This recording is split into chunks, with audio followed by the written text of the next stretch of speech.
में इस संगठन को खड़ा करने में, इस संगठन को जन्म देने में जिनका सबसे महत्वपूर्ण हाथ रहा है वो भाई जौनपुर के जिले में आ रहे हैं नगीना सांसद एडवोकेट चंद्रशेखर आजाद जी। क्या आप उनसे मिलने की इच्छा रखते हैं? आप उनसे मिलना चाहते हैं? आप उनको सुनना चाहते हैं? और अगर सुन के इस कारवां को आगे बढ़ाना चाहते हैं तो 25 फरवरी के दिन आप जौनपुर में जरूर पहुंचे। आप वहां पहुंचेंगे तो देखेंगे आज तक बातें होती हैं महापुरुषों की।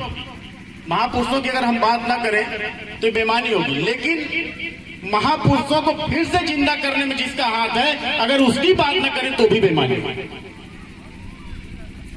ये चंद्रशेखर आजाद जी जब इन्होंने संगठन की शुरुआत की थी, एक छोटे से गांव से, सहारनपुर के एक छोटे से गांव से इस संगठन की शुरुआत हुई। और संगठन की शुरुआत हुई जाति से, अत्याचार से।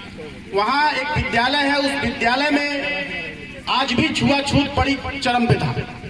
वहां पे अलग से व्यवस्था थी पानी पीने की बहुजनों के लिए, खासकर जिसको चमार समाज कहा जाता है उनके लिए अलग से पानी पीने की व्यवस्था थी। ये सारी चीजें हमारे भाई को रास नहीं आई। वहां पे एक क्रांतिकारी आंदोलन हुआ, उस आंदोलन में राजनीतिकरण हुआ जिसमें हमारे चंद्रशेखर भाई के ऊपर NSA लगा, उनके ऊपर तमाम धाराएं लगी। वो 17 महीने जेल में रहे। उन्होंने इतना कष्ट सहा, उनके नाखून खींचे गए, उनके ऊपर लाठियां बरसाई गई। अगर आज किसी के ऊपर इतना अत्याचार होगा तो अगले दिन घर में बैठ जाएगा, भैया हमसे नहीं हो पाएगा। चाहते तो सभी लोग हैं कि चंद्रशेखर आजाद पैदा हो, भगत सिंह पैदा हो, अंबेडकर पैदा हो, लेकिन वो हमारे घर से। जब हमारे घर से पैदा नहीं होगा तो क्रांतिकारी कहाँ होगा? क्रांतिकारी कैसे आए? क्रांति कैसे आए? हम अगर अपने मन में जज्बा पैदा कर लिए कि नहीं, मैं अपने बेटे को, मैं अपने भाई को, मैं अपनी बहन को भी इस राह पे चलाऊंगा कि ये बहुजन समाज का नाम आगे करेगा, बहुजन समाज का नाम रोशन करेगा, या बहुजन महापुरुषों की विचारधारा पे चलेगा। इस विचारधारा को अगर हम लेके आएंगे तभी इस समाज का कल्याण हो पाएगा। 1956 के अंदर बाबा साहब इस धरती को छोड़ के चले गए, जिन्होंने संविधान बनाया, जिन्होंने संविधान दिया, और उसके बाद संविधान की विचारधारा, अंबेडकरवादी विचारधारा खत्म हो गई, रुक गई। बाबा साहब के साथ तमाम लोगों ने बौद्ध दीक्षा ली थी, लेकिन बाबा साहब के जाने के बाद वो सब लोग धरे के धरे रह गए, एक जगह बैठे के बैठे रह गए। फिर कुछ दिन बाद एक महापुरुष का उदय हुआ जिसे हम मान्यवर कांसीराम साहब के नाम से जानते हैं। और माननीय कांसीराम साहब ही ऐसे व्यक्ति थे जिन्होंने अंबेडकरवादी विचारधारा एक बार फिर सबके सीने में पैदा कर। और आज उस अंबेडकरवादी विचारधारा को आगे बढ़ाने का कोई काम कर रहा है तो भाई चंद्रशेखर जी, भाई विनय रतन जी कर। नेता तो बहुत आएंगे और चले भी जाएंगे, लेकिन बहुजन महापुरुषों की विचारधारा को आगे बढ़ाने वाला गिने चुने लोग ही आएंगे। और आज अगर बहुजन महापुरुषों की विचारधारा के आगे बढ़ाने में इस गाजीपुर के तमाम मेरे साथी यहाँ पे खड़े हुए, आप सब इनको पहचान लीजिए। आपके दुख में, आपकी तकलीफ में, आपके अत्याचार में कोई आए ना आए, लेकिन इन चेहरों को याद कर लीजिए। अगर इनको आप याद करेंगे तो ये आपके पास जरूर पहुंचेंगे, जरूर पहुंचेंगे। ये भीम आर्मी की ताकत है। ये बड़े भाई चंद्रशेखर आजाद का दिया हुआ एक इतना बढ़िया तोहफा भीम आर्मी है कि आज कहीं भी जुल्म अत्याचार होता है तो भीम आर्मी सबसे पहले खड़ी होती है। लेकिन हमारे समाज में जब हम लोग चलते हैं तो लोग कहते हैं कि हम कमजोर, हमसे क्या हो पाएगा। तो एक चीज ये बताइए, मैं एक बात करके अपनी बात को खत्म करूंगा क्योंकि बहुत समय नहीं है, आप लोगों को भी घर जाना है। मेरे हाथ में ये क्या है? आप लोग बताइए क्या है? अरे आवाज क्या है? जोर से बोलिए। अरे जोर से बोलो यार। क्या है? अब किसको चाहिए? किसको चाहिए? सबको चाहिए ना?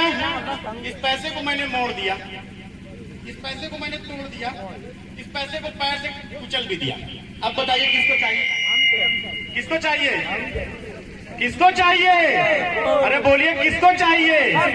तो मैं इस पैसे को मोड़ा, इस पैसे को तोड़ा, इस पैसे को कुचला, तो क्या इसकी वैल्यू खत्म हो गई? इसकी औकात खत्म हो गई? तो फिर किसी के बाप में दम नहीं है कि हमारी वैल्यू कम कर दी, हमारी औकात कम। क्योंकि हम बहुजन समाज के वो शेर हैं कि कहीं भी आफत आ जाए कि हम खड़े रहेंगे, भले हमारे पीछे सभी लोग भाग जाएं, समाज भाग जाए, लेकिन ये भीम आर्मी के नौजवान डटे रहेंगे, चाहे उनकी जान चली जाए। डटे रहेंगे कि नहीं भाइयों? तो अगर मैं इस नोट को फाड़ के अलग कर दूं 2 टुकड़ों में, तो क्या इसकी वैल्यू है? फिर मैं एक टुकड़ा इस भाई को दे दूं, बोलूं समोसा लेके आओ, मिलेगा? एक टुकड़ा इस भाई को दूं, बोलो जलेबी लेके आओ, मिलेगा? नहीं मिलेगा। इसी प्रकार अगर हम अलग रहेंगे तो हमारी कोई वैल्यू नहीं, हम एक नहीं रहेंगे तो हमारी कोई वैल्यू नहीं। जिस प्रकार ये नोट जुड़ा हुआ है तो इसकी ताकत, ये नोट 500 का है ना, तो अगर फाड़ देंगे तो इसकी कीमत क्या रह जाएगी? नहीं रह जाएगी। कुछ मिलेगा?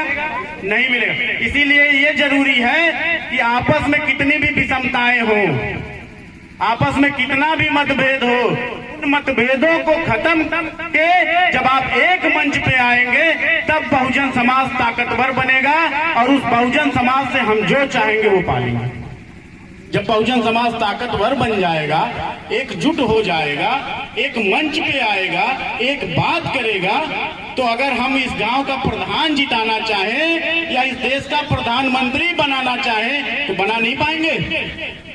बना लेंगे कि नहीं बना लेंगे? तो इसी प्रकार अगर हम कहने को 85 है, क्या कहते हैं 85 है, लेकिन 6743 जातियों में बटे। कहने को तो 50 है, लेकिन 6743 जातियों में बटे हैं। और इस बटाई का फायदा कौन लेता है, आप समझिए। इस बटने का फायदा कौन उठा रहा है? इसीलिए ये जरूरी है कि कोई कितना भी लोभ लालच हमको दे दे, हमको उस लोभ लालच में नहीं आना है। हमें बहुजन समाज को सशक्त बनाने के लिए, जैसा महापुरुषों ने भी कहा, महापुरुषों ने कहा कि सत्ता वो चाबी है जिससे हर समस्या का ताला खोला जा सकता है। तो आज हम सत्ता में हैं? सत्ता में हैं? नहीं। और क्यों नहीं है? क्योंकि हम बटे, हम अलग अलग, हमारी विचारधारा अलग हो गई। अगर बहुजन समाज के महापुरुषों की विचारधारा को जिंदा बनाए रखना है, अगर बाबा साहब के सपनों का भारत बनाना है, मान्यवर कांसीराम साहब के बहुजन समाज बनाना है, तो हमें एकजुट होना पड़ेगा, हमें एक होना पड़ेगा, हमें एक विचारधारा पे चलना पड़ेगा। बाबा साहब को पढ़ना पड़ेगा, मान्यवर कांसीराम साहब को जानना पड़ेगा, उनकी विचारधारा जाननी पड़ेगी। तब जाके हम एक मजबूत समाज जो कभी न बिकेगा, न कभी टूटेगा, न कभी रुकेगा, न कभी झुकेगा और हमेशा निरंतर चलता रहेगा। बोले जय भीम, जय भीम, जय भीम। मैं पुनः एक बार अपने साथियों का धन्यवाद साधुवाद करता हूं कि इन्होंने इस कार्यक्रम को सफल बनाने के लिए अपनी जी जान मेहनत लगा दी। मैं इन भाइयों का एक आभार प्रकट करता हूं और आपसे